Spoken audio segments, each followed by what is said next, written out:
যদি তোমাকে প্রশ্ন করি এ পৃথিবীর সবথেকে শক্তিশালী ব্যক্তিকে, এ পৃথিবীতে কারা সবথেকে বেশি ক্ষমতার অধিকারী, যদি তোমাকে প্রশ্ন করি তাহলে তোমার উত্তর কি হবে?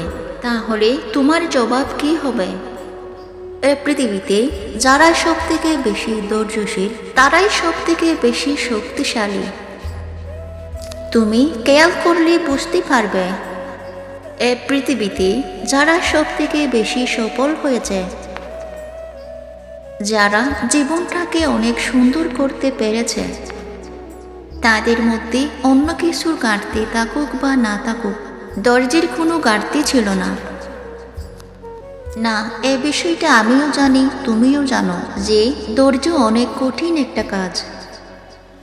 বিশেষ করে খারাপ সময়ে বা কঠিন সময়ে ধৈর্য ধরা আমাদের কাছে অনেক বেশি কঠিন হয়ে যায়। কিন্তু তুমি তো জানো যে জিনিস যত বেশি কষ্ট দেয় সেই জিনিস থেকে তত বেশি ফায়দা পাওয়া যায়। ধৈর্য এত কঠিন বলেই এর ফায়দা এত বেশি। সত্যি বলতে সমস্ত কিছু সময়ের সাথে পরিবর্তন হয়ে যায়।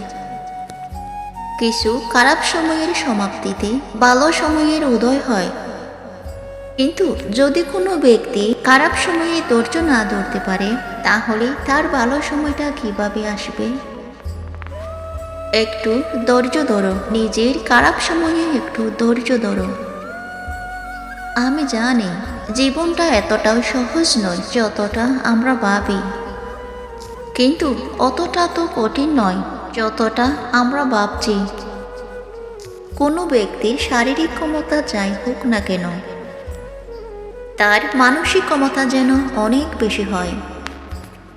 কোনো ব্যক্তি যদি শারীরিকভাবে দুর্বল হয় সেটাও গ্রহণযোগ্য, কিন্তু সে যেন মানসিকভাবে দুর্বল না হয়।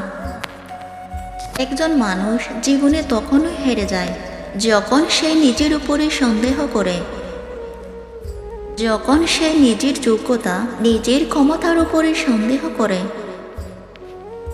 আর কোনো মানুষ তখনই নিজের ক্ষমতার উপরে সন্দেহ করে যখন সে মানসিকভাবে দুর্বল হয়ে পড়ে। একজন মানুষ তখনই আত্মহত্যার মতো জঘন্য সিদ্ধান্ত উপনীত হয় যখন সে মানসিকভাবে ভেঙে পড়ে। তাই কোনো মানুষ শারীরিকভাবে যেমনই হোক না কেন মানসিকভাবে যেন দুর্বল না হয়। জানো, কোনো অসুস্থতায় একজন মানুষের বডিকে মেডিসিন যতটা কাজ করে তার থেকে বেশি তার মনোবল কাজ করে। এ পৃথিবীতে এমনও কিছু মেডিসিন আছে যার কোনো কার্যক্ষমতা নেই।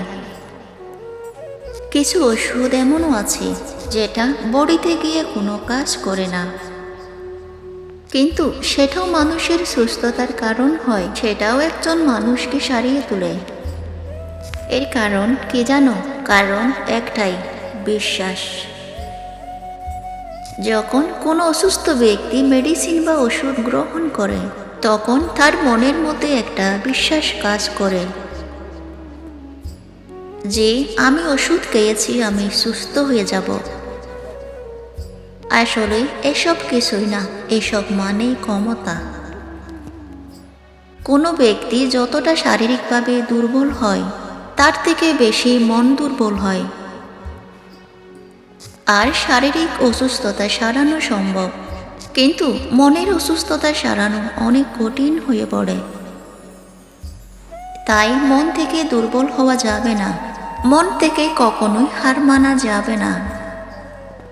জানি পরিস্থিতি খারাপ, জানি কোনো কিছু ঠিকভাবে চলছে না, জানি পরিকল্পনা মতো কিছু হচ্ছে না, কিন্তু তারপরেও এটাকে এক্সপেক্ট করতে হবে যে সময় আসবে, সেদিন দূরে নয় যে দিনটা আমার হবে।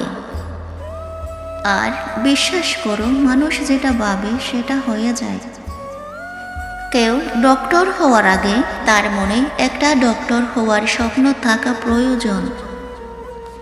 কেউ শিক্ষক হওয়ার আগে তার মনে একটা শিক্ষক হওয়ার স্বপ্ন থাকা প্রয়োজন। কেউ ব্যবসায়ী হওয়ার আগে তার মনে একটা স্বপ্ন থাকা প্রয়োজন।